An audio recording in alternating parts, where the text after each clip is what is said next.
May Lady Rider, oh. Lady Rider to, oh. Pink na motor. So actually naka single file pa yung mga riders. Medyo mahirap mag-overtake, no? Kasi yung daan dito kurbada. Sobrang sobrang dulas. Kaya tayo medyo nagpaingat tayo kasi masyadong mataas yung PSI ng gulong natin. So sobrang tulas talaga. Lang pala yung pagbawas natin na tayo na ngayon. Wala ko yung pagbawas natin ng hangin.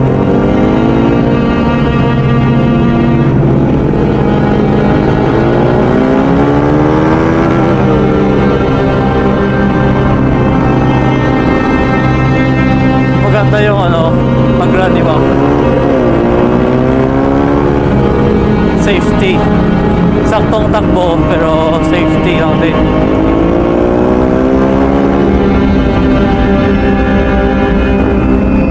Ay, Lady Rider din pala to.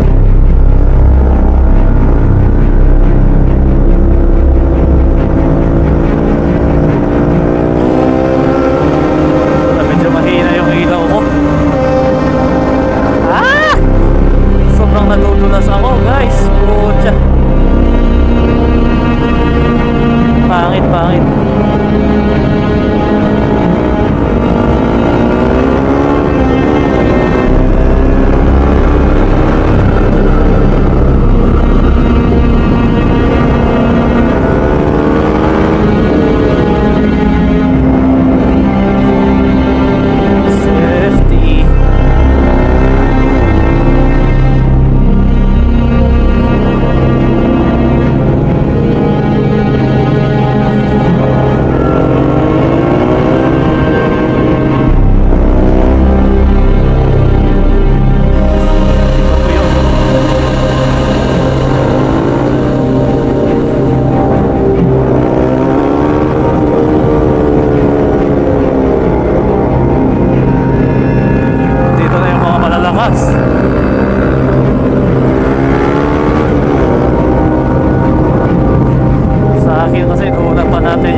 Yun, good day guys. So nandito na tayo sa Eagle and na-aksidente tayo sa baba between Natonin and Kadaklan. So bumalik pa tayo ng Natonin para iayos. So tinayaware natin yung tambutso, naputol yung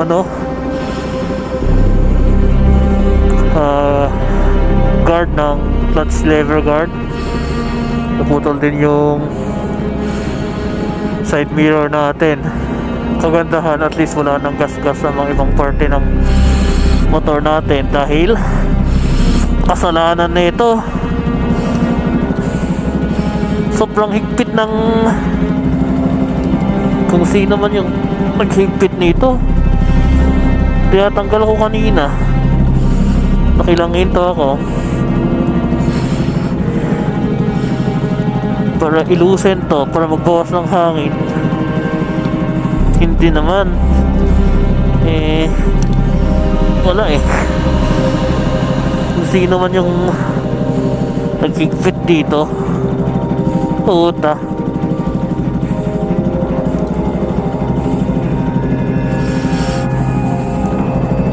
hindi ako makapagbawas ng hangin. Ramdam ko din sa likod. Kagandahan sa likod, na adjust naman natin, nabawasan natin. Ang pakyat tayo dyan sa Kadaklan kanina. Ayun, puta. At least kapit naman sa likod. Ang problema, dumulas yung pangharap kong gulong. So naglalaro lang kami ng top 1 sa top 2. Congrats sa'yo sa yung naka-blue na backpack. Ako yung patumba na pinauna mo. Congrats. Actually, kanina pa ako nag-iisip kung tutuloy ko na. Tinuloy ko naman hanggang dito sa Eagle. Pero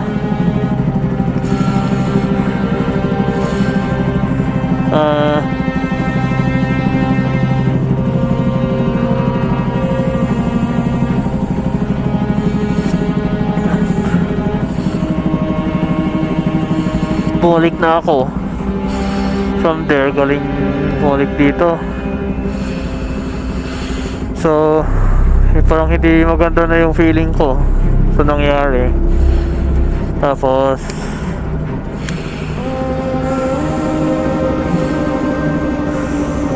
yun nga, medyo yun yung pangit yung nangyari.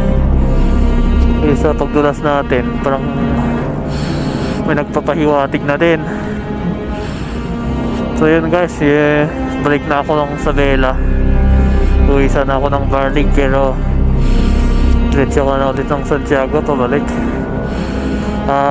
Again, congratulations sa mga nag-finish ng Bantog Moto Adventure, and lalo na dun sa kasabay ko kanina, sigurado top 1 yun. Nakakaya niya Ako dumulos talaga. Visit ang gulong yan. Shit. So yun guys, update lang muna ako sa team ko. So yun guys, quick bike check tayo. Makagising ko ng 1 PM. Ayun yung nangyari nga. Tinayaware natin yung exhaust natin. So tanggal to actually. Yan, bingkong yung brake natin. Foot brake. Sakit to pa. Yun, sinain yung guard natin, yung kagandahan maglagay ng crash guard. Tawag nyo ba dito? Basta crash guard yung tawag natin dito. Crash slider or ano pa, yung ilaw natin o kayo yun. So first, pag nag-upgrade tayo ng motor is always this. Then yung medyo na-save yung fairing ko, ito lang yung nakuha. isang nakuha yung side mirror natin, tinanggal natin sa mga daan. Ayan, kuha pa rin. And yung lever guard natin. So yun guys, yung mga ibang nakuha.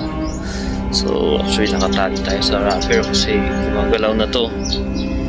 Hindi yun tanggal, hindi na pwedeng may balik kasi putol. Importante safety. Maganda din yung pag-drop natin ng motor. Nakalaro kasi yan tuloy, yun nga pala. And ito yung save natin dun sa side mirror natin. Yan yung pagkagyan ng side mirror, tanggal.